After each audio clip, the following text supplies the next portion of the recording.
Hello YouTube, this is Mahadeva.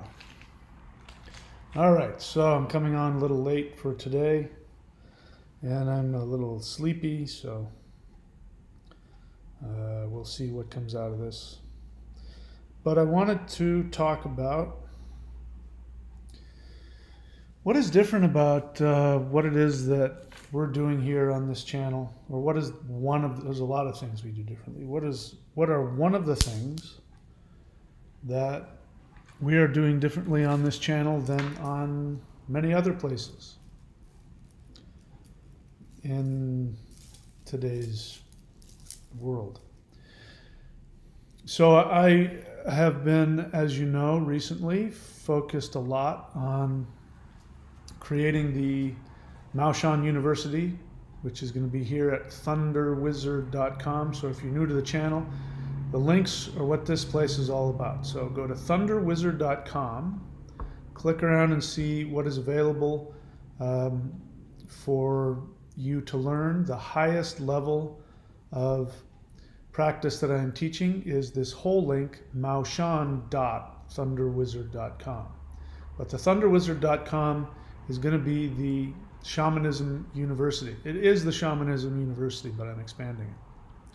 But other places you may want to go, if you're watching the discussion here, is courses.thunderwizard.com. That has access to everything. And there's so many things that I offer, so many tools available that, that's all in that one link. But what I'm focusing on these days is the thunderwizard.com site, specifically the Lightning Qigong, the Warrior 90-Day Lightning Qigong. And then the highest level, the elite level, you can check out at maoshan.thunderwizard.com. All right, let us continue with our discussion. So, the original religion of all human beings was worshiping the ancestors, which we would nowadays call shamanism. This is my organic, non-alcoholic ginger beer here. Shamanism has been misunderstood, especially recently. Now, shamanism is just a word, so I can't say that anybody's version of shamanism is wrong. But they may be using the word differently than I use it. And I use it in the most traditional sense.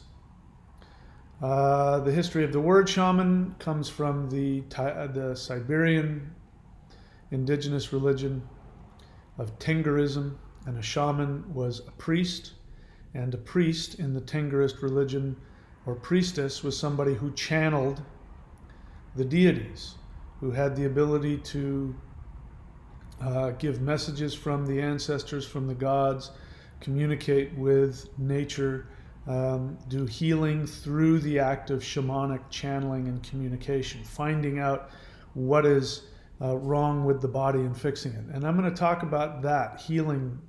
I'm learning so much more about healing and what shamanic healing really is. We'll talk about that if I remember. If I don't, and there's people watching, feel free to remind me and I will talk about it. So the religions that we have today, including pretty much everything, even people who, are shamans, they're dealing with beliefs. They're dealing with beliefs and sets of practices. What is it that sets a Buddhist apart from a Hindu? What is it that sets a Christian apart from a Muslim? Beliefs. Perhaps the practices are different, but what really sets them apart is what they believe. And that is something new. That is not what humans have done. Modern humans, to the best of our knowledge, have been on the planet for at least 100,000 years. And of course, it's not like magically 100,000 years ago the first human appeared, modern human. I mean, it's a slow process. And so there's even evidence that says that, speech and other things that humans do using tools and fire goes back hundreds of thousands of years. In fact, The Neanderthals, when they were in Europe for 400,000 years. Neanderthals were alive and thriving in the northern hemisphere 4 times as long as human beings, modern human beings, have even existed. And so they had language, they had culture, they even had religion. And so being a human and the spirituality of being human probably goes back hundreds of thousands of years. And so the first religion up until probably a few thousand years ago has been shamanism. Shamanism, its roots come from channeling the ancestors, communicating directly with the ancestors, having the ancestors physically channel through you. All of the things that have come out of that, the rituals that we do, meditation, mantra, qigong, yoga, all of these things are designed primarily to get the body, the meridians, and the nervous system prepared to receive the power and the communication of the ascended masters, the ancestors. And I can tell you that there is a huge difference, even among magical religions. There's a huge difference between ones that have continuous energetic channeling in what is known as a tradition. This is what Shaktipat is. If you don't know what Shaktipat is, go look it up. Shaktipat. Shaktipat is energy transmission, initiation into a specific spiritual practice. There will be a ceremony. We have shadows of this in Christian baptism. Christian baptism is like it's a late shadow. But it has a whole different meaning and purpose. I can remember, if I'm being honest, I can remember being 7 years old, in the Baptist church that I went to, and having a very powerful experience when I was baptized. Not everybody has a powerful experience. I did. But the idea is that you aren't really fully activated until you are being channeled, or you can be a channel for the ancestors. Anybody who has looked into any traditional religion that's been around for thousands of years, you see this.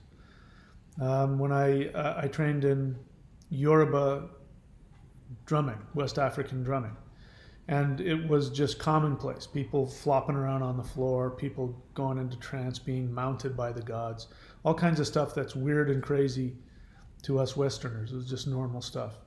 If you go into any place in the world where they're still practicing a religion that's been going on for thousands of years, you're going to see this kind of thing. So when you read my books, in my books you will see me mention a phrase over and over, which is traditions that have an unbroken connection into prehistory.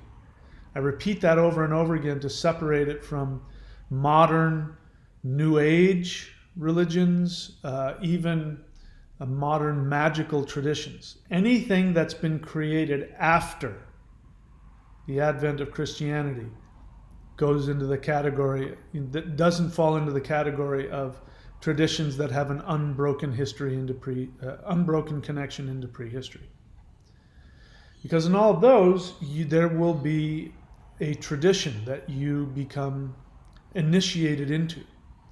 And before that happened, when we just had people roaming around the world as hunter-gatherers, then the males of usually, don't get me wrong, there's maternal religions as well, but in the paternal lineage society, in the Indo-European society at the very least. It was the male's ancestors that the men would be initiated into. So you weren't a man, you weren't a full human until you had been initiated.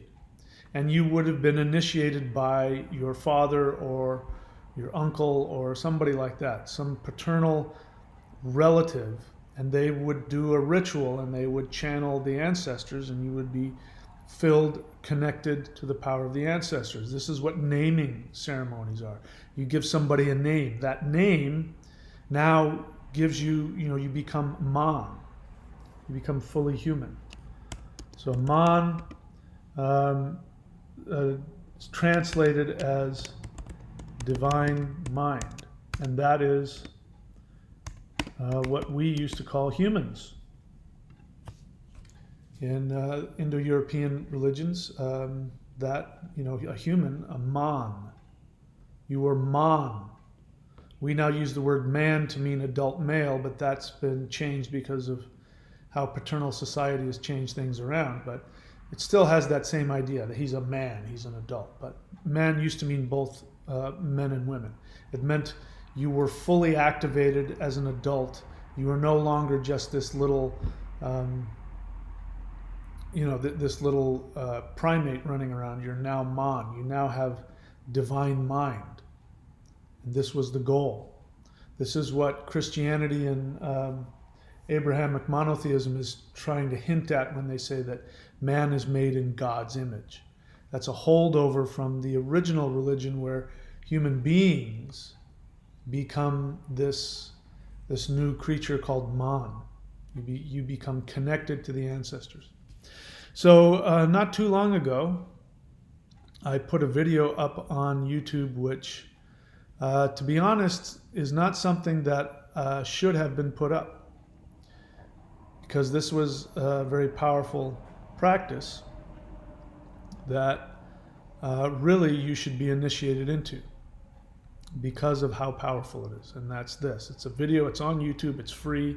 It's free to everybody. And I put this on here specifically so that people could feel the power of an actual tradition. If you're coming onto my channel and you're listening to me talk, great. You're getting about 1/2% of what this channel is about.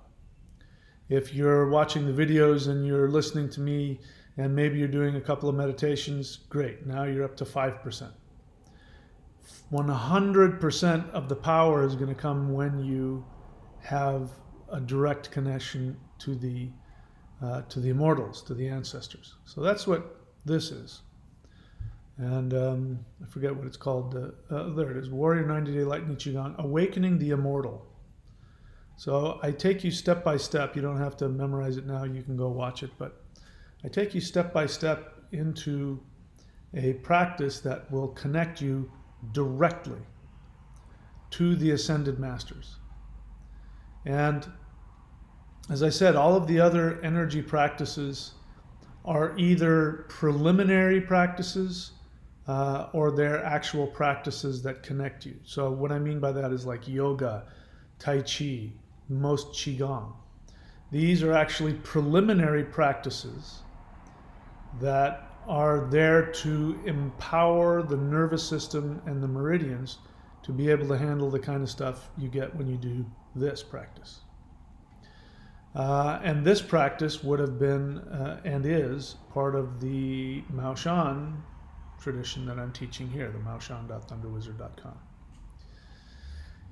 And I guess I'm talking about it because there's just such a huge difference in how my life flows when I'm actively using my body as a conduit, as an antenna to connect directly to the power of the ancestors. It's sometimes overwhelming, it's sometimes frightening, but it's always empowering.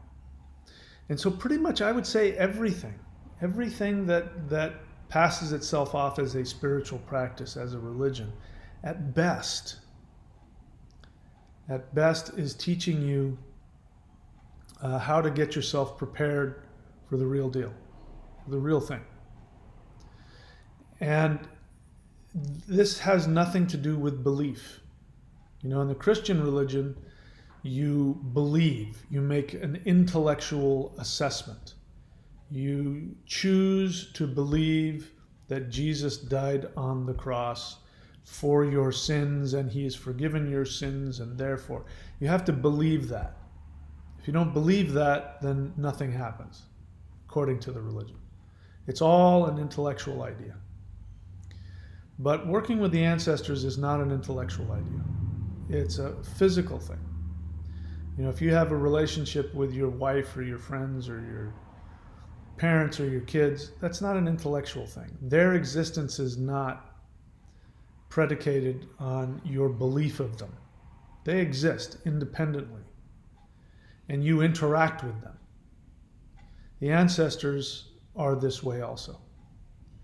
And so you learn, it flips everything around. So I mean, there's a lot of things that I could go into about all of that. But let's talk about the makeup of the human being from a shamanic perspective. Bear in mind, I'm using the word shaman in the sense of having you become fully activated as a result of connecting to spiritual powers. So everybody knows shamanism is a religion where you, oh my God, is that woman walking all the way? That is a long walk if that woman is walking all the way to the store. I'm looking at an old woman and I'm like, how the hell is she walking? She must be long walk to go to the store. Anyway, what was I saying? So, so you're made up of you're made up not of one being. You're not a one being in a physical body. You are three. There's a community. And if we really want to get into it, we're going to get into the community of each individual cell. The organs are certain cells, that have their own function. But each individual cell of your body is a community. And everything in your body has consciousness. Everything. If we just get rid of that, the physical part of the community that you live in, there's a community in your body on a spiritual level, and that is your three selves. You have your higher self, you have your middle self, and your lower self. And the star of the whole show is the middle self. Now that's you. I'm talking to you, you're listening to me, the part of you that is identifying as the essence of the person, that is the soul. The soul is the star of the show. The higher self and the lower self are here to serve the soul. The soul is the king.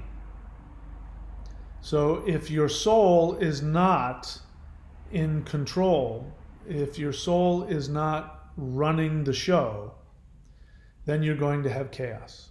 You're going to have chaos. The lower self, because there is nobody guiding it, and the lower self is the engine, is the spiritual, psychological engine of your human self.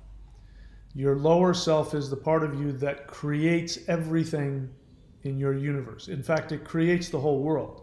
Your entire world, including me, is a creation of your lower self. Your higher self is the minister, is the guide. It's there, it wants to guide you, it connects directly to the ancestors, and it has knowledge and wisdom for you. It's like, you're the king, and the king can either ask his ministers for guidance, or he can run the show himself. So the idea is that you have this minister that wants to guide you through life, if you want to listen to it. And then you have the lower self, which is, the army and all of the workers that are going to go create your world. If you're not running the show, if your soul is sitting on the throne, being guided by its own invincibility, its own infinite deityhood, because you're a deity in a human body. If your soul is not operating from itself and from the guidance of the higher self, then the lower self is going to take over. And this is, if you've ever gotten a dog that's highly intelligent, you know that they're a lot of work. If you get one of those breeds that's really intelligent, if you don't spend a lot of time with that dog, if you don't train that dog, if you don't discipline that dog, if you don't become the leader of the pack, the dog will. The dog will tear up the furniture, crap all over everything, piss on everything, bark all the time, completely control you. And so your lower self is like that. It's like a highly intelligent, trained dog. And it needs to be led. The only thing that the lower self will respond to is spiritual authority. So this is why, somebody can be very spiritual, very religious, and their life will be a total mess.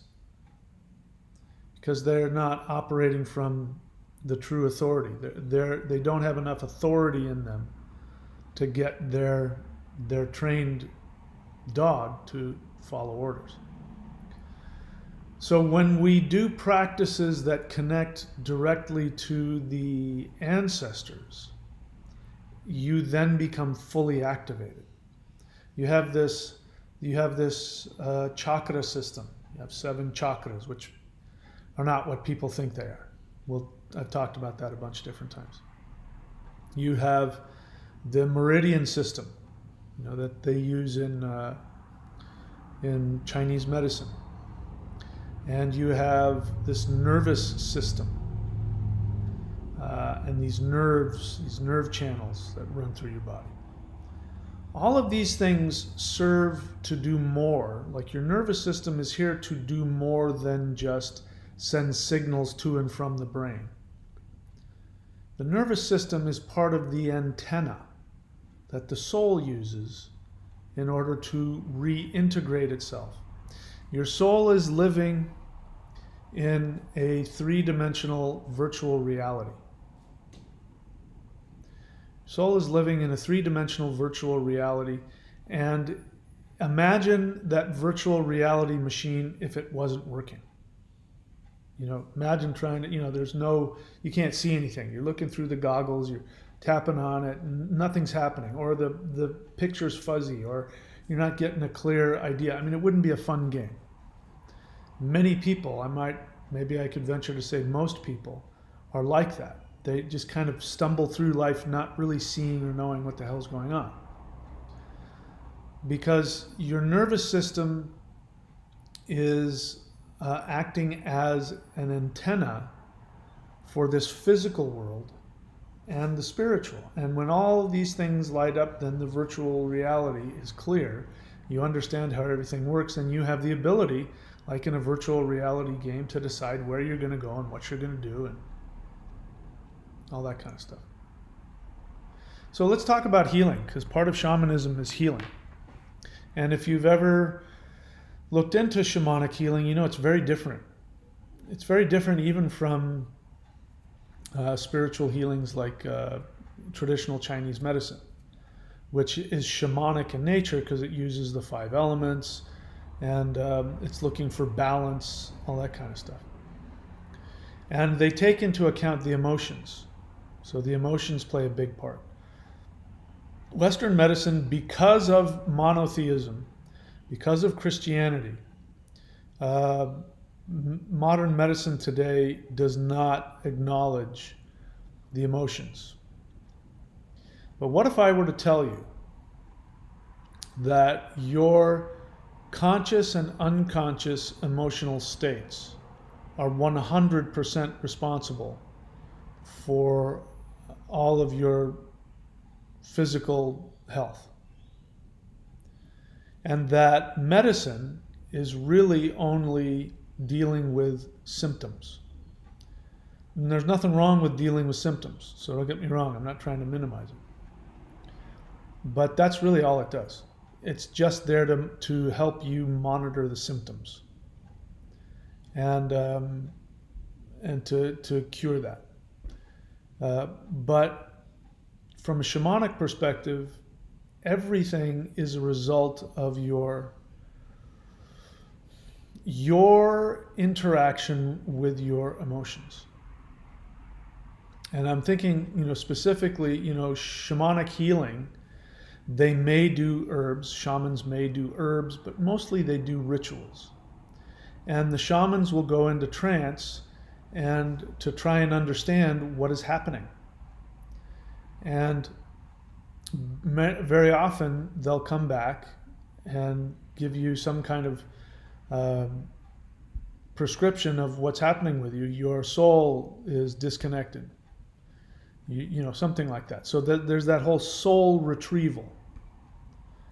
The idea of going into trance and finding the part of your soul that has been lost and bringing it back. And at first that can sound very primitive. And you compare that to modern science and it can sound really primitive and ineffective and superstitious. Except that as time is going on, even modern medicine is coming to realize that your emotional state, your consciousness, has everything to do with your healing. So there's, if you want to go look it up, there's something called tension myositis syndrome. Why don't you go check that out? They're coming up with new names for it. This understanding is expanding over time. But I won't get into the history of it. Long story short, it basically says that your ability to integrate your emotions and your thoughts on a conscious level is what determines your health. Now that's my definition of it. They may have a different one. And the way you find out about this, tension myositis syndrome, is you'll have some physical pain. So chronic pain, unless it's caused by a broken bone or something like that, which most people who have chronic pain, and you can research this yourself, but in my research, I'm not speaking formally here because I'm not a healthcare practitioner, but in my research, my determination has been that the majority of chronic pain has nothing to do with any physical symptoms. That the chronic pain is the inability of the individual to consciously integrate their emotions. And so what ends up happening is that the brain, in order to protect you, will then shut down blood flow to certain nerve tissues. And when the nerve tissues start to get slowly and very minimally starved of oxygen, they go into spasm and you experience pain. And you'll experience swelling sometimes. But there's literally nothing wrong with you. I just went through another experience. So I may have shared with you recently, I was having a lot of pain in my hands, but mostly my left hand. And the pain would get worse every time I go surfing. So as you know, surfing is my soul desire. It's the thing it's the most important thing in my life. It is the command that the universe has given me. My job is to surf and to enjoy the hell out of myself surfing. Everything else, including what I'm doing right now, is here to bring in the resources so that I can go do what I want. So that I can buy surfboards, live near the beach, have my own business and surf at my discretion on my own time. That's it. And so that is the most spiritual thing I can do. My belief is, and I've taught this, that my soul is what has created the universe, and so my soul having its own joy, achieving what it wants to achieve, is the most important thing. And as long as I do that, since my soul is God, and yours is also. Since my soul is God, then everything must serve me, as long as I am giving my soul its joy. So when I became aware that I was in a lot of pain, and I had assumed that it was from overdoing it, that I was surfing too hard, and I'm getting older, and I'm overtaxing my body, and it would end up with this, like some pretty serious pain in my hand, and I'd have to wait 3 or 4 days to go surfing again. And that was happening for a while until I went out, and the pain was really bad. And I couldn't figure out what the heck was going on. And I started to think, first I realized, I took myself back to square one, and I said, listen, this is my soul desire. This is what my soul wants. So therefore, it has to have it. If my soul wants to surf, it doesn't matter. I could be 100 years old. I'm going to be able to surf. So something's not right. The fact that I'm in so much pain that I have to take off so much time in between surfing sessions, it means that I'm out of balance with my soul. And so I decided that I was going to do whatever it took. I was going to figure out what was going on. Do I need to go and start doing hand exercises or train in the gym a different way to strengthen the tendons so that they won't get so taxed. And as I started analyzing that, I started thinking about different exercises, and I went, hang on a second. I'm assuming that this is coming from me paddling. But if I went to the gym right now, I would have no problem doing any kind of back exercises and doing any kind of hand exercises. That doesn't hurt. It's when I push myself up off the surfboard that this weird, that the flesh underneath there gets inflamed, and it doesn't make any sense. There's literally nothing I'm doing physically that's causing it harm. It's only that one thing, standing up on a surfboard. So I realized that there was nothing physically causing it, and so the only other possibility was tension myositis syndrome, which means tension myositis syndrome is, again, there's something happening emotionally on a level that you're not conscious of. So there's some conflict, there's rage.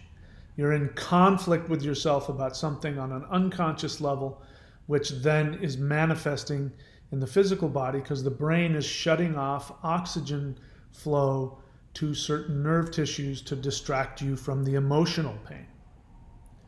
So I went, oh, so what's bothering me? So I asked myself, has there been something recently that caused me some stress? And there was. I was considering making a move to a house that was on my surfing beach. And the fantasy of being able to wake up, look out my window, and walk across the street with my surfboard was so exciting to me that I started feeling guilty, like I don't deserve that. It's old tapes. And this happened so fast I didn't acknowledge it. So I went out surfing at that beach in front of that house I was thinking of renting. And the next thing I know, the next day I can't move because my hand is in so much pain. But all I did was, without believing it, because when you're having this experience in your body, the pain is so intense, you really believe there's something wrong with you. And I chose to believe that there wasn't anything wrong with me, that this was emotionally driven, and so the answer is not to go and do stretches and strengthen the body, because that won't do anything. The answer was to address the emotional conflict. And so I sat and I meditated, and I realized that the fear that I was having about upgrading to the next level of my life was a really old wound going back into childhood about not deserving this or not deserving that or not being good enough. And when I got into the feelings, because they're very old feelings, and I mourned and I cried over not allowing myself to have that, pain was gone. And the pain was at level 10.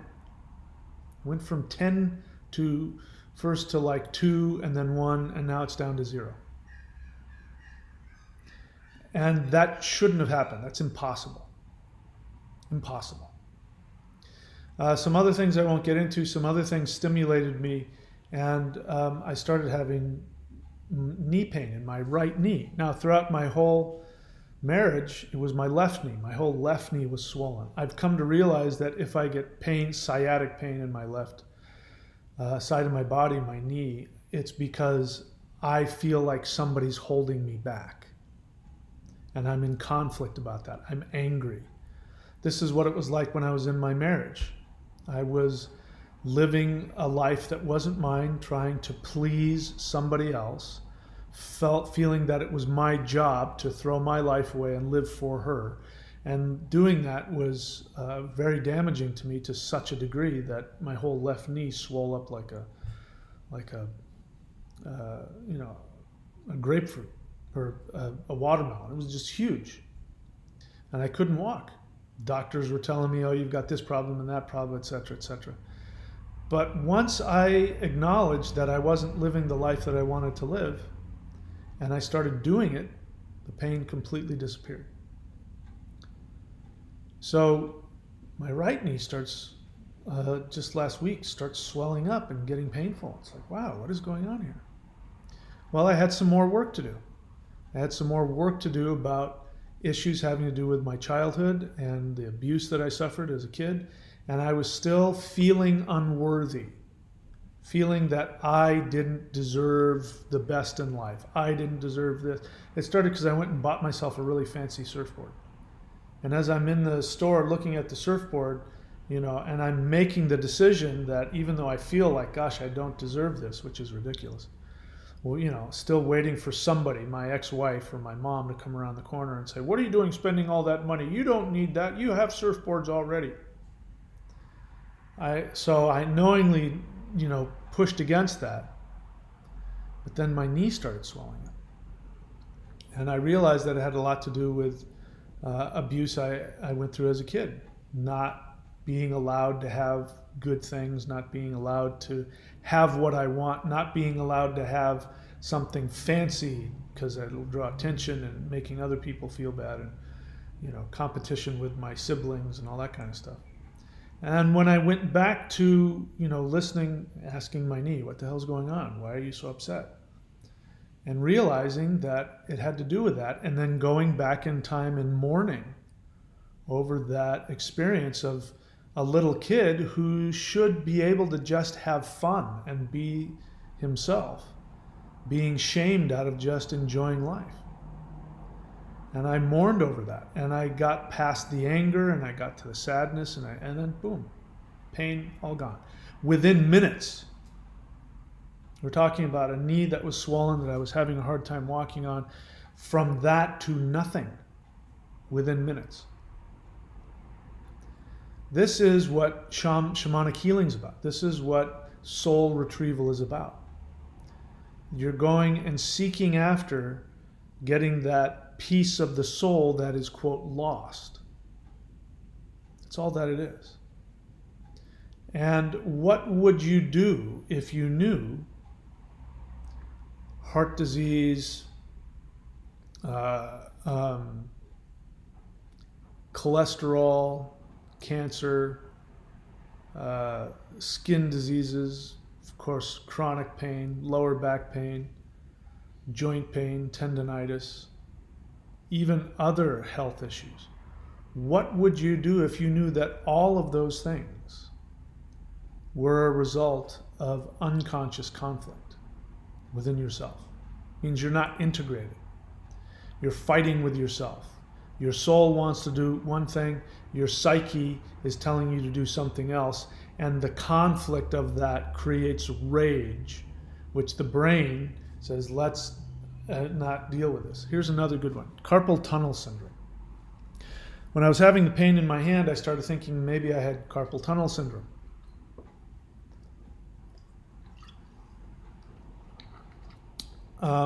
Until I came to the conclusion that carpal tunnel syndrome is tension myositis syndrome. This is what is meant when somebody says something is psychosomatic.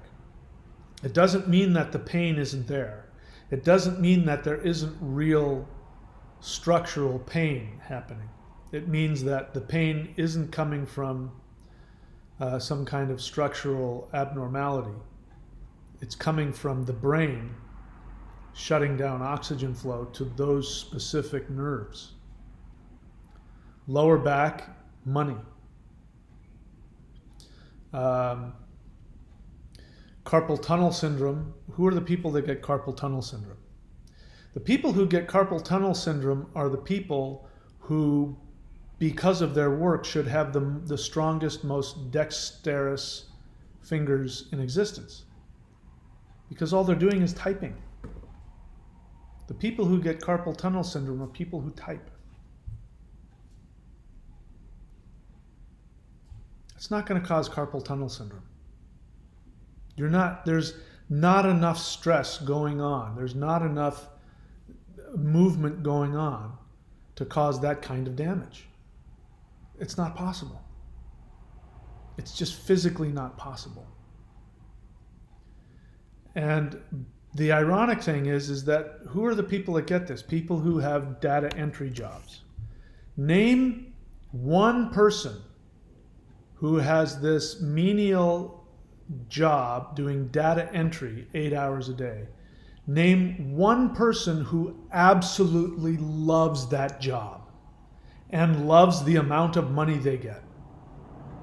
They're getting paid crap wages just to do this nonsense. They go in some, they go into some cubicle somewhere and spend 8 hours a day. And it's one of those jobs that if you take it, you're stuck there because you're going to have to work that job full time just to survive.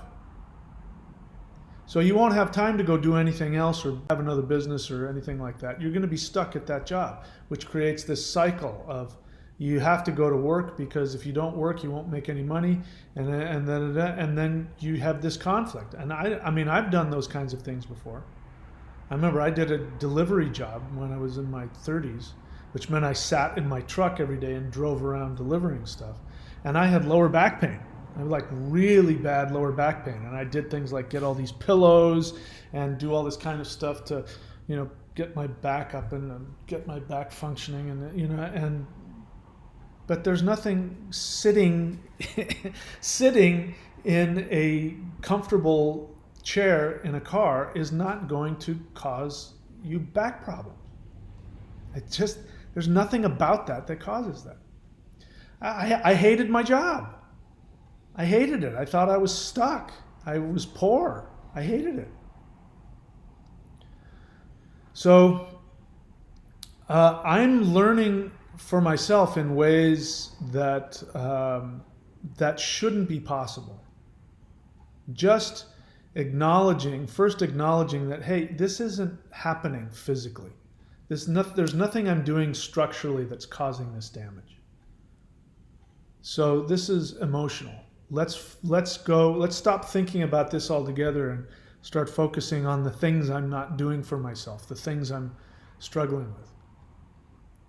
And then when you become aware of that and work through that, which for most people will mean they're going to have to take actions. So there's a lot of people who have tension myositis syndrome who are aware of the concept that their brain is simply causing real pain in their body, but that knowledge doesn't make the pain go away because they're married in an abusive marriage. They're stuck in a dead-end job and they feel guilty and they feel like they don't trust the universe to provide for them and care for them. So they never leave their job, or they never leave their spouse, or they never get out of that destructive, toxic situation because they feel that they have to protect the other person. They have to deny themselves, carry their cross, and protect other people. And the rage that gets built up on an unconscious level gets to such a degree that they're on the verge of constantly being aware of how angry and frustrated they are. So in order to keep the marriage going, the brain says, all right, I'll shut down blood flow to your back. Oh, guess what? Now you're crippled. You have back pain. Oh, you have fibromyalgia. We don't know what causes it. Something with the nerves. But every single person I've known who has fibromyalgia, to a person, Every single person that I've known with fibromyalgia suffered with some really deep, unresolved, codependent, dysfunctional psychological issues, either at home or currently in their life. Alcoholism, drug addiction, that kind of stuff. There isn't one person I've met who was really, really healthy, put together, just vibrant about life, didn't struggle with depression, who had fibromyalgia. As an example, that's just one example. There isn't one person who suffers from chronic back pain, the kind that comes and goes, who doesn't have issues trusting money. Not one. I was one. I had chronic back pain for years in my 30s. I had chronic neck pain. I had chronic everything pain. And it's because I was miserable and I was frustrated and furious on an unconscious level, and I was not doing what I wanted to do. So the whole point about that is that is that's the modern expression of imbalance, chronic pain, other, modern diseases. I'll give you another example. I've shared about this, but the guy who came up with the phrase tension myositis syndrome, he's now passed away, but he was a doctor. He was an actual physical doctor who dealt with, like bone injuries and back injuries. And he was the guy that came to the realization that, all these people coming in with back pain, there's not enough structural deformity on them to cause them this level of pain. Something else is going on. And he noticed that just before everybody started showing up to his office with back pain, this is in the 70s, that society had just come to the realization that stomach ulcers were caused by stress. And once society as a whole, reading in newspapers, hearing on the news, talking to doctors, once everybody came to the conscious conclusion that stomach ulcers were caused by stress, stomach ulcers disappeared. People stopped having it. And then people started having back pain. The brain said, they figured out the stomach ulcer thing. All right, let's do something else then. So boom, all of a sudden everybody's got back pain. And that's why he did all the research to come up with what he did, where the term tension myositis syndrome comes from. But as time went on, this is a doctor. He's not a spiritual practitioner. He's not, a Chinese, medicine professional. He's not a shaman. He's a doctor. The more that he looked into it, the more he realized that so many things were TMS, cancer, heart disease, skin, eczema, allergies.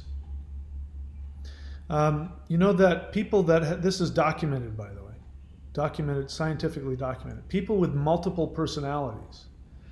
One personality, you can test their blood and they will be diabetic. When they switch into another personality, you test their blood again, they're not diabetic. One personality will come up, you test their blood, they are allergic, deathly allergic to peanuts. Another personality comes up, you test their blood, they don't have any peanut allergies. What does that tell you? It's telling you that the mind is expressing the dysfunction within them. The imbalance within them is expressed in the body as an incurable illness. So what does this have to do with channeling the ancestors? It is this original religion that had the ability to heal people miraculously of things that now modern medical science doesn't understand. People who have had near-death experiences, like there's documented people who were like dying of cancer, that had terminal cancer, and they on the operating table have, they leave their body, they die. And they're dead for 10 minutes or a half an hour or whatever the hell it is. And during that time, they go and they have some kind of spiritual experience where they have a life review and they realize everything is love. Oh, we're all connected. And oh my God, I've lived in fear. And the universe doesn't, they get over their victim mentality, basically.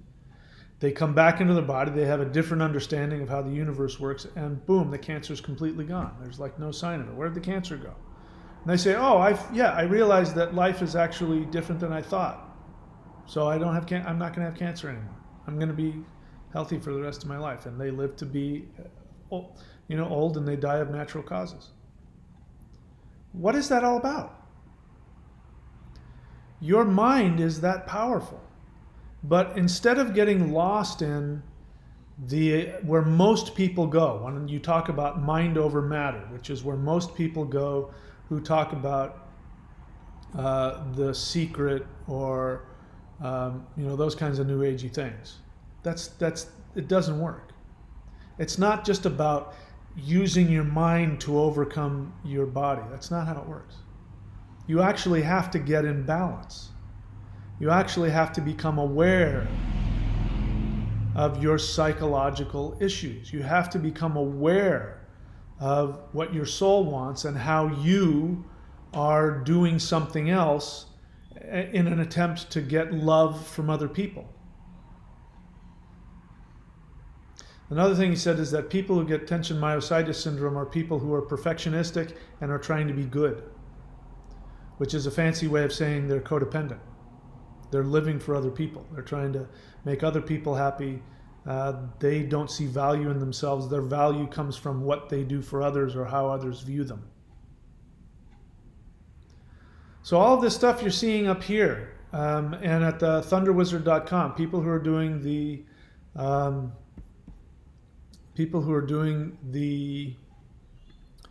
what is it? The lightning qigong. Whoops. Sorry, that's not what I wanted to do. The people who are doing the lightning qigong. The people who are doing the lightning qigong are talking to me about the incredibly transformational experiences that they're having. They're just doing, they're just doing this kind of stuff. And what is it that I'm doing there?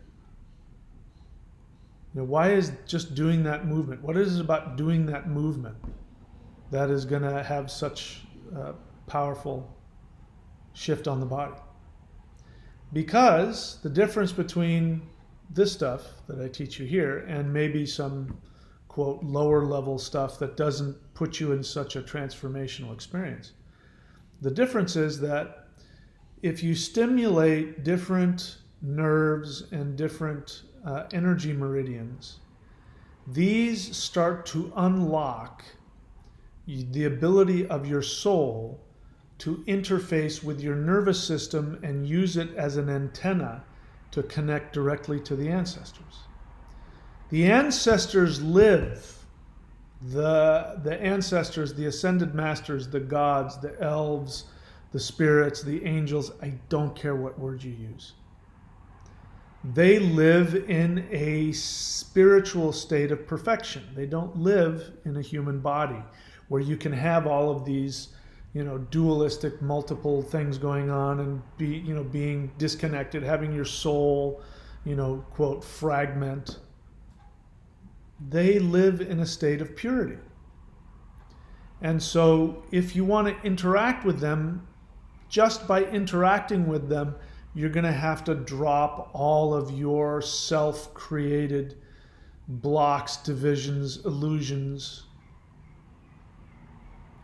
And letting go of that, bear in mind, being evil, being bad, being wrong, being sinful. These things come as a result of people who are trying to protect themselves in our limitation, in this three-dimensional world. It is a harsh experience.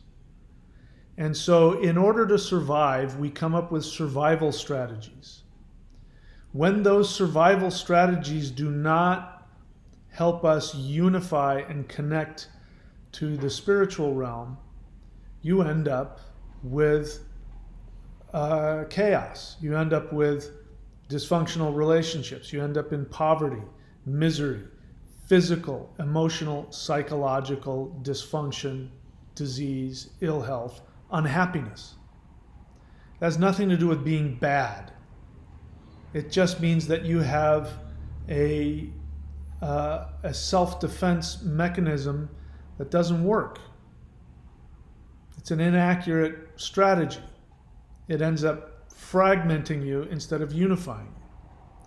So when you start to do these things, and you start to connect the nerves, the chakras, the meridians to especially the heart center, which is what we focus on, the lightning energy that surrounds the soul, when you tap into that, then what ends up happening is your vibration starts to raise itself to that of the ascended masters. They see that, they want to engage with you, communicate with you, empower you. But in order for you to continue to evolve, you have to let go of these inaccurate, false strategies of survival. And that's all it is. The most evil person in the world. Think of the most evil person in the world. Hitler. Hitler was who he was because he had an ineffective coping mechanism. He had an ineffective strategy for self-preservation, which made him insane. If you were to talk to him, I'm sure he would tell you, filled with passion and emotion, and honestly, that he's saving the world. He doesn't see himself as evil. He sees himself as a misunderstood hero who's saving the world. And so we're somewhere on that scale, all of us. And if you want to be on that level of where our ancestors used to live, the goal of spiritual practice isn't about believing in anything. It's not a philosophy. It's this, what we're doing here is just directly plugging in to the ascended, to the world of the ascended masters. And so the transformation is, in order to have that, you got to drop all the ineffective coping mechanisms. And that feels like it's killing you, because if you grew up for instance, in an abusive home, and you learned coping mechanisms that kept you alive as a little kid, you get out in the real world and it doesn't work very well, and you end up being, somebody that doesn't fit in and doesn't, can't function with others, and you can't have relationships. That's the fallout of the ineffective coping strategy you learned. And if you're willing to let go of and be willing to die, because that's what it feels like, if you change your behavior and you change your actions and you start to do all those things you have been shamed out of doing, you're going to feel like you're dying. That's what all of the in the mythologies, even in Christianity, that's what Jesus represents. Jesus died on the cross.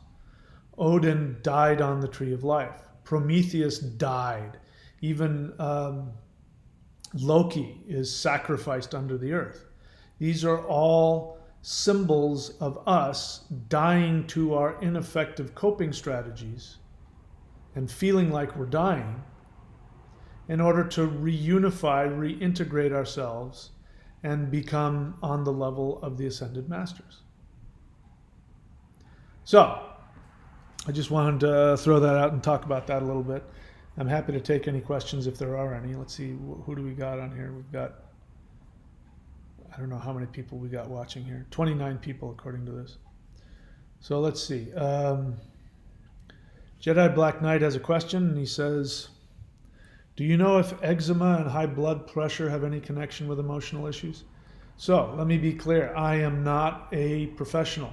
I am not a doctor. So you're just asking my opinion. I'm not giving you any medical advice, nor am I telling you what to do. Short answer, yes. Remember what I said earlier, that this is documented. People with multiple personalities. One personality will have diabetes, the other one won't. One will be deathly allergic to peanuts, another one won't. It is impossible to do what I've done just in the past couple of weeks, to cure myself of the pain that was in my hand, to cure myself of the swelling in my knees within minutes, simply because I became aware of what the emotional conflict was and I reintegrated myself and took action towards what I wanted. So now, not everybody's going to be able to do that as quickly as I have, but I've been doing this for a long time. Some people, it takes a long time. So everybody, I recommend everybody go and research tension myositis syndrome and the new teachings about it and the people who practice that healing, and go find out. There's probably a whole list.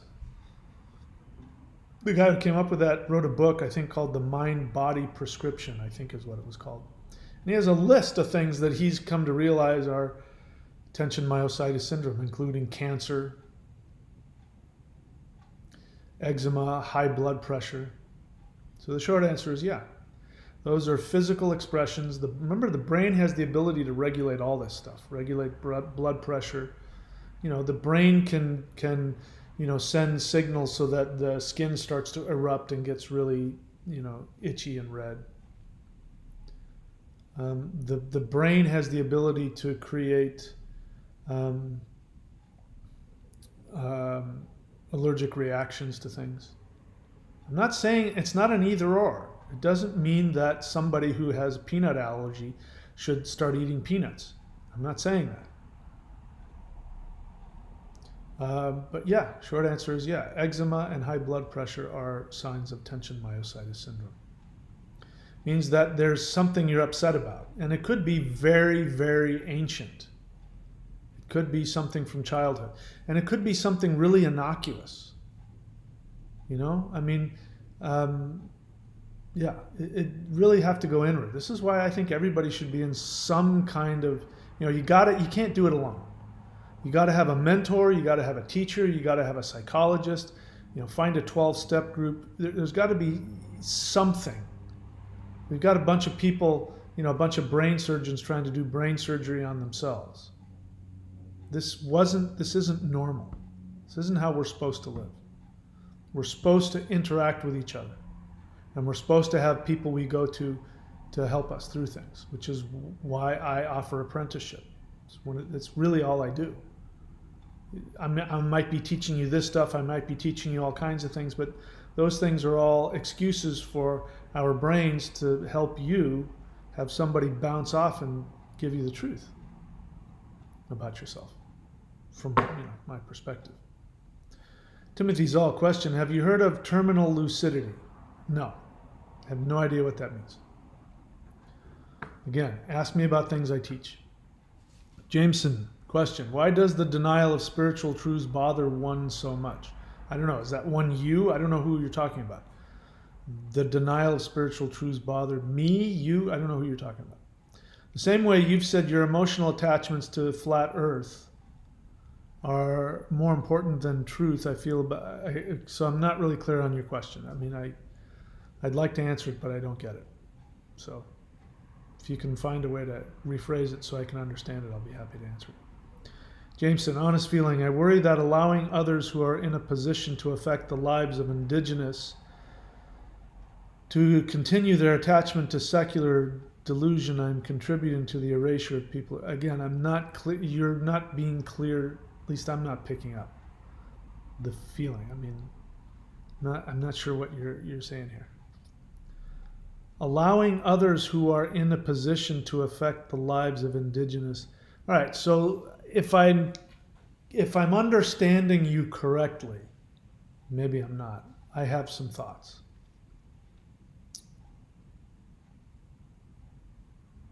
I have to phrase this correctly, otherwise I could be very politically incorrect.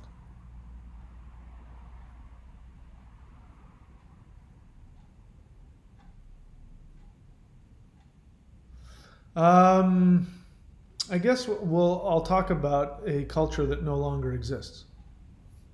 So, based on current um, mythological history, folklore in the American Southwest, like if you talk to um, the Navajo, for instance, the Navajo will tell you that the Anasazi. So, if you've heard of the Anasazi, those are the people the ancient ones that lived in the desert Southwest. And you can still go down onto places in the Southwest where you'll see these, like these cities built into the side of mountains and things like that. And we don't, we Westerners don't know who they were. We just know there was some civilization there that no longer exists. And those are the ruins of it. And the Navajos will tell you, no, there was a highly developed civilization that practiced a lot of things that ended up backfiring on them. So they practiced slavery. So they would raid people, take people as slaves. They were all kinds of other things. You hear other versions of they were into these kinds of black magic where they were abusing their power, and so all of these negative things turned around and destroyed them. So if you're talking about white people coming in and having an effect on indigenous people, that is a very real thing. But the question is, how did it happen? How did it happen? I mean, not other than the obvious, white people coming in and imposing their culture on somebody else, right? See, because I'm on the verge of sounding like I'm victim blaming here, but if we follow my belief that everything is our responsibility, I'm fully responsible for everything in my life, fully responsible for everything, including where I live, who is my family of origin, the country I was born in. Whatever political, anything that's happening in my external world, I'm fully responsible for. The moment that I give something outside of me responsibility for my life, I become a victim. I refuse to become a victim. It's worked out for me that when I live this way, I magically seem to be able to just sort of go through life and avoid, problems that seems to destroy other people. I mean, I completely avoided COVID through that without realizing it. My insights told me where to go and what to do, and lo and behold, I've been here in Australia for 2 years. I didn't have to deal with any lockdown, any COVID issues at all. My life didn't get worse; it got better. So when you have cultures like that end up being damaged from the outside, without trying to victim blame, I have to, if I have the same respect for them that I do for myself, then I have to say that even though they aren't responsible for the damage that, say, white people are doing to themselves by, here, like what they're doing to natives here. Because what you see, if you haven't been in Australia, Australia's relationship to the native population now is pretty much what it was in the United States 150 years ago. They're taking native people and they put them on reservations, and all the stuff that happens when people are, when indigenous hunter-gatherer people are taken away from their way of life. It's just disastrous, psychologically just disastrous. So alcoholism, crime through the roof. And racism and inequality on a massive scale. Now, you won't see that when you come here because, it's pretty homogenous. You come here and you see Western culture, but you don't see what's happening behind the scenes. So, if I give indigenous Australian people the same credit I give myself, even though, white people are doing whatever they're doing, and they're bringing on whatever karma they are, I have to say what was happening that they allowed this to happen. They did something to allow this to happen.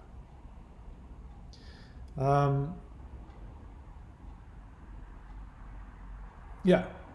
So again, I mean, it's hard for me to, the more I go into it, it could sound like I'm victim blaming, but the truth is that each of us has a direct connection to the universe. Each of us. It doesn't matter where we come from, who we are. We have a direct connection to the universe. And we, each one of us, at any moment in time has the ability to completely, totally take 100% responsibility and take actions to unify ourselves, which would then destroy any ability for anything outside of us to harm us, to take us hostage. I'm trying to think of, I mean, I could, but if I did, I mean, it's going to sound like I'm victim blaming people on a racial scale, and I don't want to do that. I don't want to sound that way. So I don't understand your comment completely, but this is your. If you go into whatever it is, I mean, I know a little bit about what you do. If you go into it with that understanding, and we've talked about it, that everybody has the potential to become a hero or to become a victim, regardless of their circumstances, and it's their personal choice to make that. So I don't have the power, or the way you put it,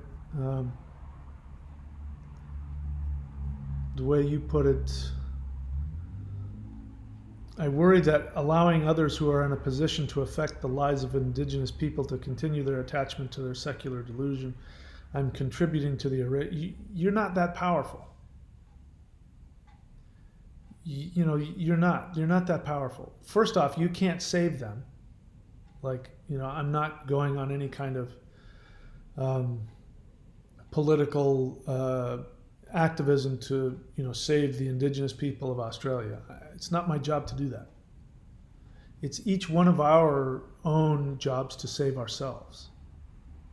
Having said that, that doesn't mean that somebody couldn't have as their sole purpose, sole desire to be part of that process and to help others.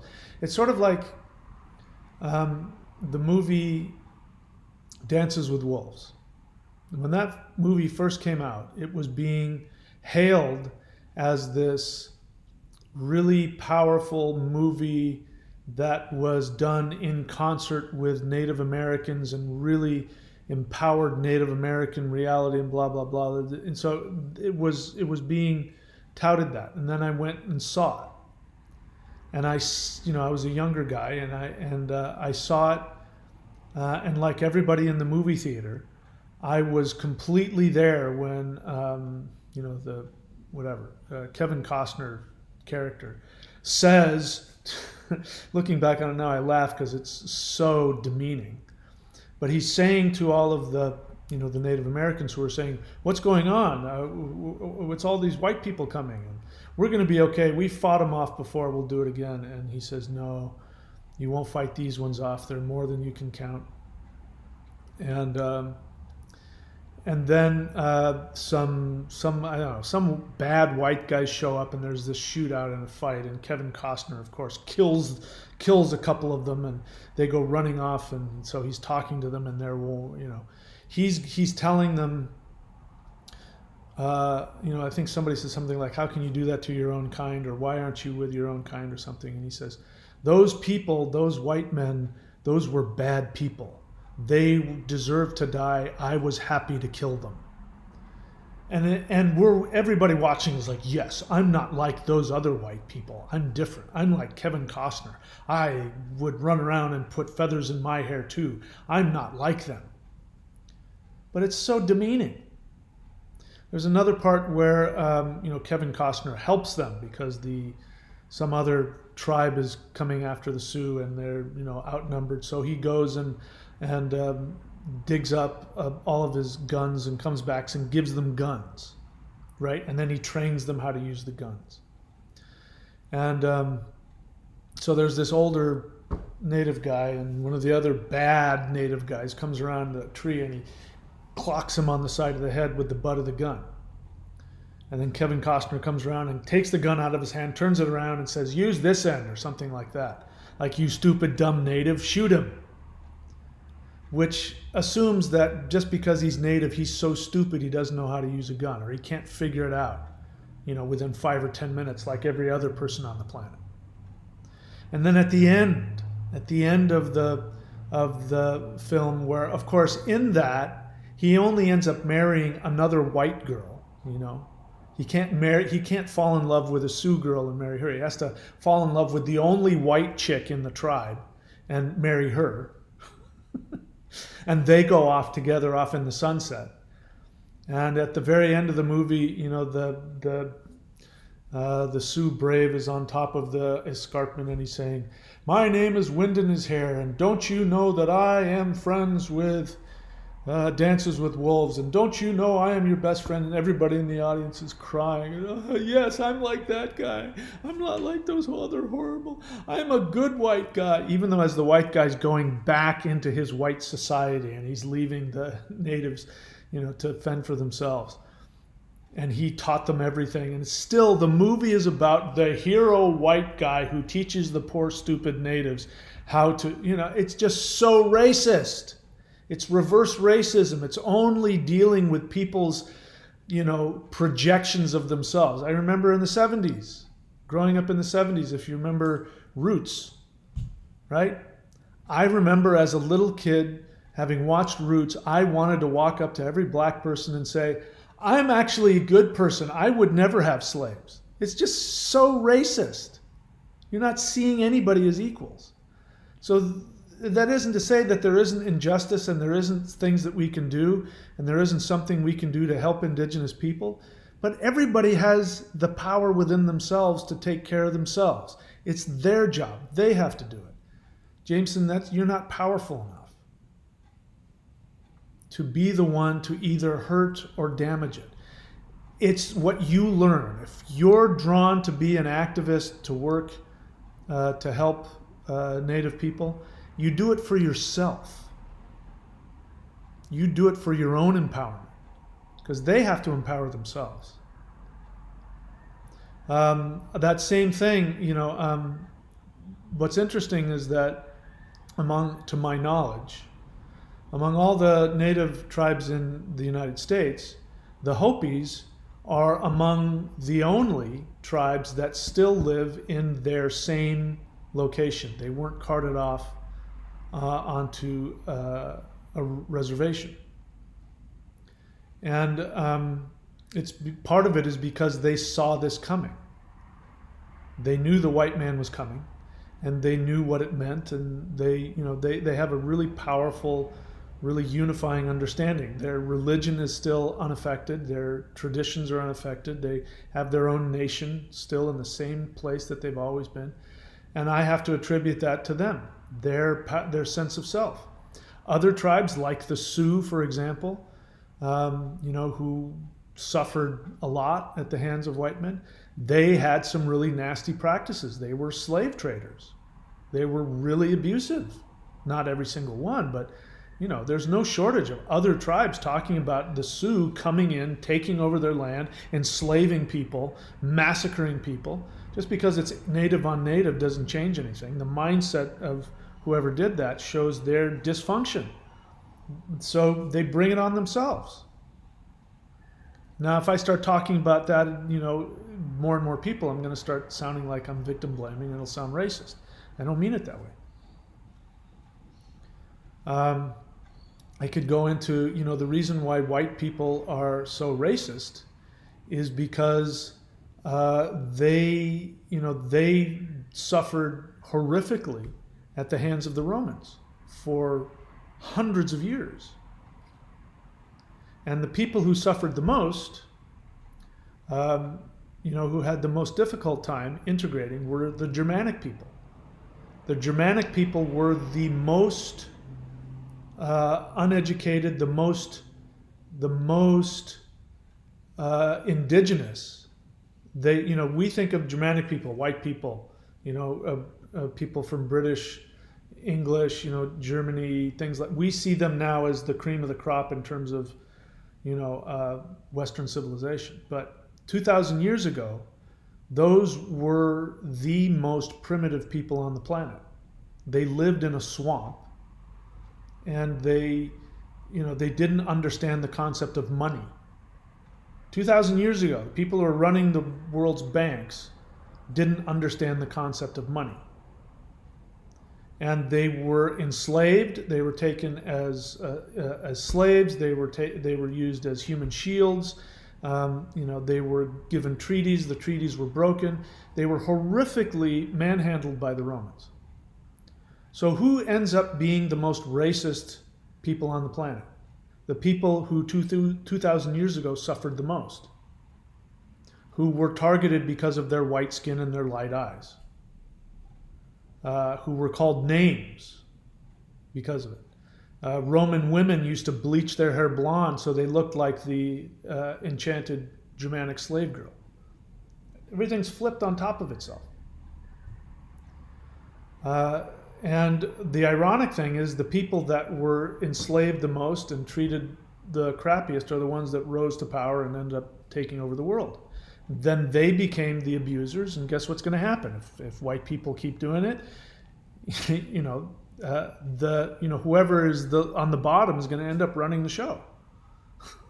Whoever it is, whoever's on the bottom is going to end up running the show. So if you don't want that to happen, stop being racist. Anyway, I'm getting kind of off topic here, and I'm not communicating as effectively as I want.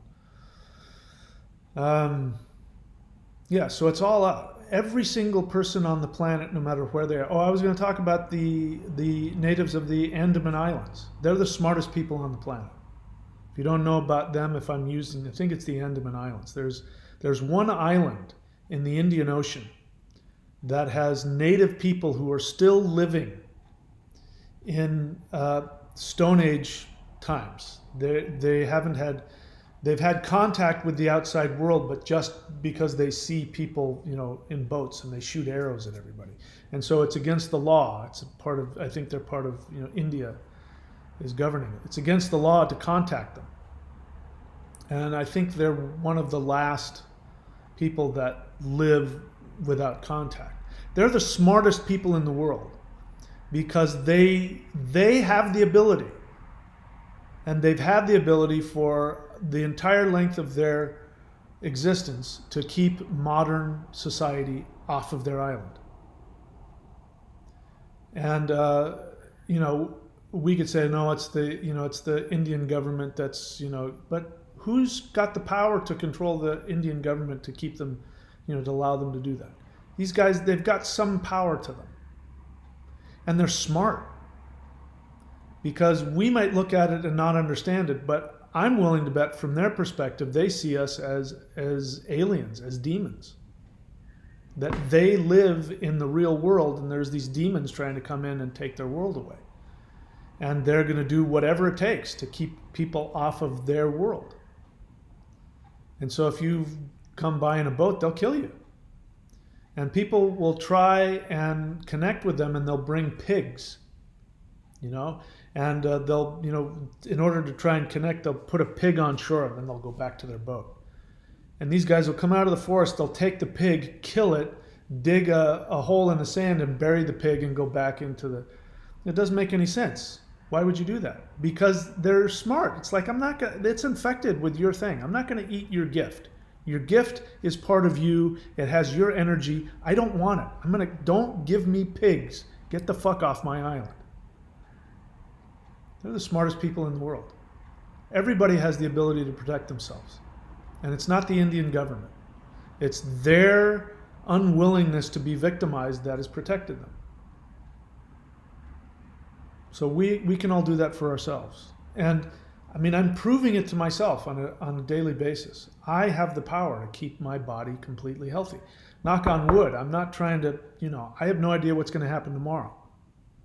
And I hope I can continue to keep myself unified. And, still, when things come up, I have the ability to shift it and change it. I hope I have the ability to continue to do that. But if my experience and the evidence so far tells me anything, the shamans had it right. It's got very little to do with taking drugs and medicine and surgeries.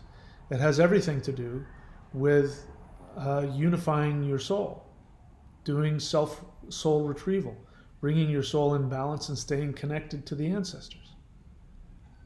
And letting that connection give you the power to die to your misunderstandings about the world. Jedi Black Knight question, can Hool be chanted lying down to induce good sleep? Works for me. So Jedi Black Knight, you ask a lot of questions. You ask a lot of very specific questions. You've been asking me enough questions for a long enough time. You're not my apprentice, so I've never, to my knowledge, ever talked to you or worked with you. But I think you're free to experiment. I didn't invent the Hool breath, I channeled it.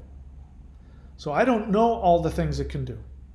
So if you want to try doing it different, you go write down all the different ways. I don't own the Hool breath. Why don't you start writing down, I lied down, I had this experience, I did this, I had this experience. Start cataloging what, and then you can teach it. And then you can teach me what it does. Because, like I said, I'm just the servant. I'm just the waiter bringing the thing on the plate. I didn't cook it. Jameson question. Is there a difference between adopting attitude you have expressed about flat earthers and me wanting to do the same when engaging with secular people who assert the point of harm spirit isn't real? All right, so let me see if I understand it. So flat earthers. So I don't talk about flat earthers anymore. I'm not going to talk about politics anymore. God's helped me. Because that's not my job. And it doesn't help the channel, it doesn't help me, and it doesn't help you. It only drives people away. So I'm still doing the same work. I'm still attacking people's limitations and their insecurities and their victim mentality, but I'm not going to make any headway doing it that way. This is how I do it. So I don't know what you're supposed to do, Jameson. I don't know. There's somebody, it's not me, who can help flat earthers get over their victim mentality by teaching them science. That's not me. That's not my job. I get too angry. So you have to ask yourself. But again, Jameson, my experience of you is that it wouldn't matter what you were feeling, you would beat yourself up over it. So I think you have a long path ahead of you of just learning how to tolerate your feelings and stop judging yourself. Just do it. You want to work being an activist for indigenous people? Go do it. You'll figure yourself out along the way. But stop beating yourself up. Stop judging yourself for every little thing. I mean, you judge yourself for every single thought. Just do it. Just accept that you're going to have all kinds of feelings. You obviously have a connection to it, or you wouldn't be doing it. So go do it and enjoy it. Vincent.thunderwizard.com. He's one of my apprentices, one of my apprentices. He's one of my certified astrologers. So his website is vincent.thunderwizard.com. If you want to get a reading from him. Let's see what else. Honest feeling. I recently discovered that my sole desire is to teach spiritual and personal development on YouTube, and I'm feeling like I'm not good enough to teach what I know. I understand that feeling. I have that same feeling, and yet I've been doing it for years now, and I make a good living. Feelings are feelings. Action is what matters. The world responds to actions, not to feelings. This is where the law of attraction gets it backwards. Law of attraction says your feelings dictate what the universe gives to you, which is nonsense. That would make the universe an abuser. That would mean the universe doesn't give a crap about your, who you are. It's only, it reacts to your feelings. If you're in a bad mood, the universe is in a bad mood. If you're in a good mood, the universe is in a good mood. And that's just not how it works. You can feel good, bad, indifferent. If you take positive, constructive action, the universe responds positively and constructively. It's just the way the universe works. What else? So disc golf. I've seen your name before, so you know how this works. I have repeatedly requested that if people have a question, they write the word question. And your question has to be honest. It has to be a question that you don't have the answer to about something that you think I know that you don't. Passive aggressive, weird, leading questions don't get very far with me. I haven't read it, but the first few words led me to believe, and I'm ready to be wrong, that you've got some weird thing, and you didn't follow my request, which is to write the word question. And I do that because when there's a lot of people on here, I scroll through the comments and I don't want to miss questions. You say, I have to ask.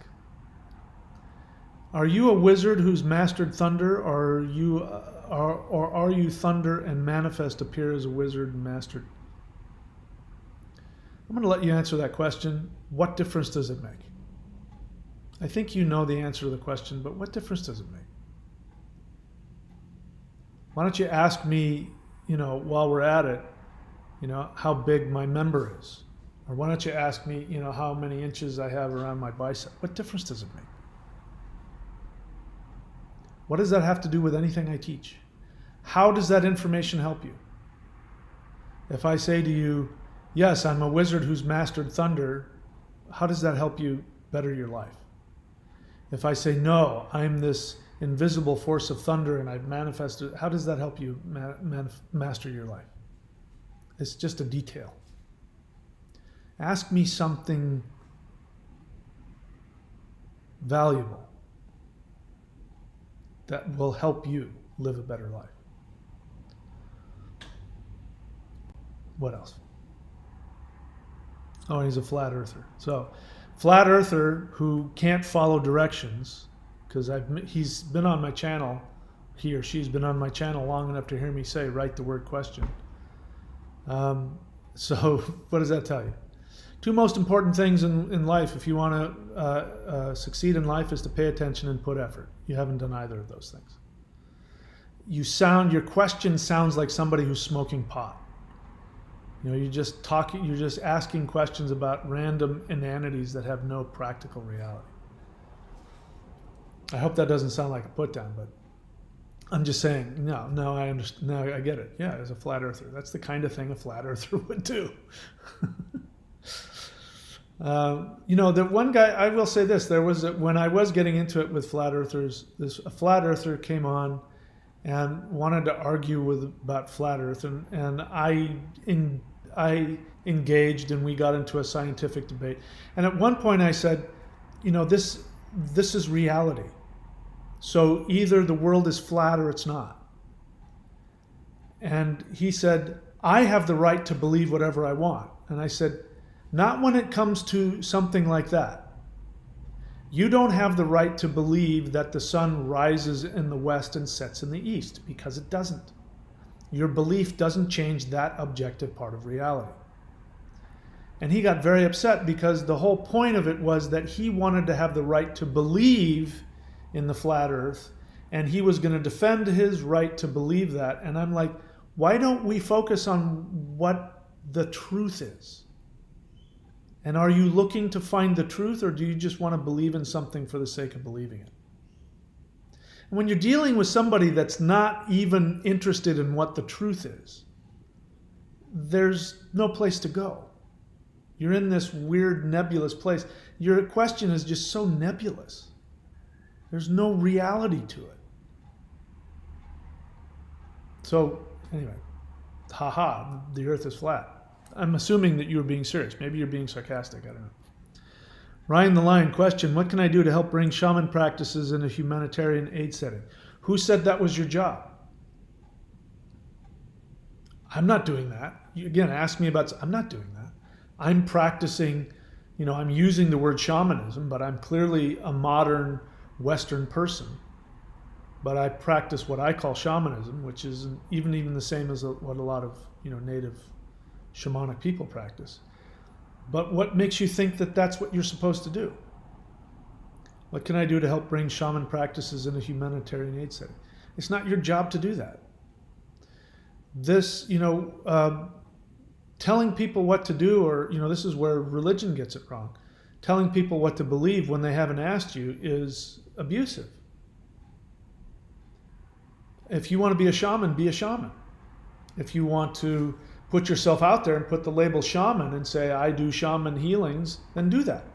When somebody wants what you have, they'll come and ask you for it. If somebody in a humanitarian aid setting, I don't even know what that means, wants you to teach them shamanism, they'll ask you, and then you can go do it. But it's not your job to go anywhere and give anybody anything. It's your job to empower yourself. And if you have mastered something, you put it out there. I'm putting this out there. I'm putting this out there. I'm not forcing you guys to do anything. If you want to do it, do it. I give it away because it helped me. And I'm happy to share it with anybody that wants to learn it. But I don't go around knocking on people's doors with tracts. I don't go telling people what they have to do or what I think they should do. It's none of my business. Nothing is any of my business. The only thing that's my business is me. It's none of my business what you think of me. It's none of my business what I think of you. It's not even any of my business what I think of myself. The only thing that's my business is what I do. What I do to empower myself and take care of myself and make myself the most happy, content, empowered person I can. That's the only thing that's my business. If somebody is around me and they ask me, then I'll tell them. Part of doing that is being as loving and kind and constructive as I can with everybody in my sphere of influence. But I don't do it for them, I do it for me. What else?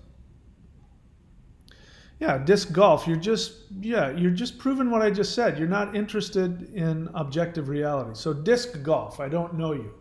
I'm going to make some cursory judgments about you. I'm willing to bet you smoke weed. You don't like government. You believe that you've been victimized by the government. You probably have psychological issues with your parents. Maybe you have some dysfunction. Maybe there's some alcoholism, some drug addiction, some abuse, or maybe you fought against your parents as a kid, and or your parents feel victimized. Maybe they're also QAnon members and flat earthers. How do I know that? Because the whole point of flat earth, the thing about flat earthers, you could have two flat earthers who have two completely different ideas of the science behind it. And science is about the knowledge of what actually exists in three-dimensional reality. So you're that same guy. You say it's a perspective thing, as no human on earth experiences the 3D sphere directly. Yes, they do. All the time. Have you ever flown in a plane? There are people that go up in, high-flying planes all the time, and you can see the curve of the Earth. There are people called astronauts, but you don't want to believe that they exist because you personally, what you're saying is you can't see it. You haven't experienced it, and therefore it doesn't exist. It's narcissism. It's childish narcissism. You can't think, like people who, get up on a high hill or a mountain, they'll go, see, it's flat. The earth is flat. The ocean is flat. Because that's what they see, their limited perspective. You're right, it's a perspective thing. So go beyond your perspective. Stop imposing your childish, narcissistic, limited perspective on everything else and making everybody else have that, because that's what you're doing. And the thing is, again, you could have two flat earthers who have two completely different versions of what science are, but they believe that the earth is flat. And the one thing they'll share in common is that they both believe they're being lied to and manipulated by them. The flat earth belief doesn't have any attraction except for people who want to be victims. Because that's the whole thing. The whole thing about flat earth is they're telling you to believe something, don't believe them. Without that, there's no need. And that's what annoys me about it. I don't want to co-sign people who want to spiritualize their childish victim mentality. They're unwilling to take responsibility for their own lives, and they need to have somebody else to say that they're doing it to me. And it's, if you remember a while back when I was talking about it, I got really upset and I said, people who believe like this have the potential to seriously screw with your government. And what happened? we had a bunch of QAnons, and there's no doubt you had a large number of flat earthers assault the Capitol because they didn't want to believe the consensus. That thing of I just don't believe anything. If it's not right in front of me, I can't believe it. I don't want to believe it because I can't trust anything because everybody's out to get me. And it just means that you didn't get enough, and sadly, you didn't get enough love from mom and dad. It's a perspective thing. Then gravity's a perspective. So go take your perspective and see what happens if you step off a high cliff. Your perspective on gravity won't mean anything. There's an objective reality. And the world is either flat or round, and that is an objective reality. Your right to have your own opinion is just meaningless. And it's just narcissistic and selfish. And destructive. What else? I'm just saying as per your perspective, you cannot experience round earth directly. Yes, I can. I've been in planes that flew high enough where I could see it. I can go and take, even if there's like no wind on the ocean and you've got ships out there, I can take a telescope and I can see the curve of the earth because the side of the ship will be lower. It'll be underneath the water. That's the curve of the earth. Not my fucking problem that you refuse to see that or accept that. I can experience it. The fact that you can't and won't is not my problem. Ryan the Lion, question, can you please share your spiritual interpretation on the rise of the Phoenix? I don't know what it is.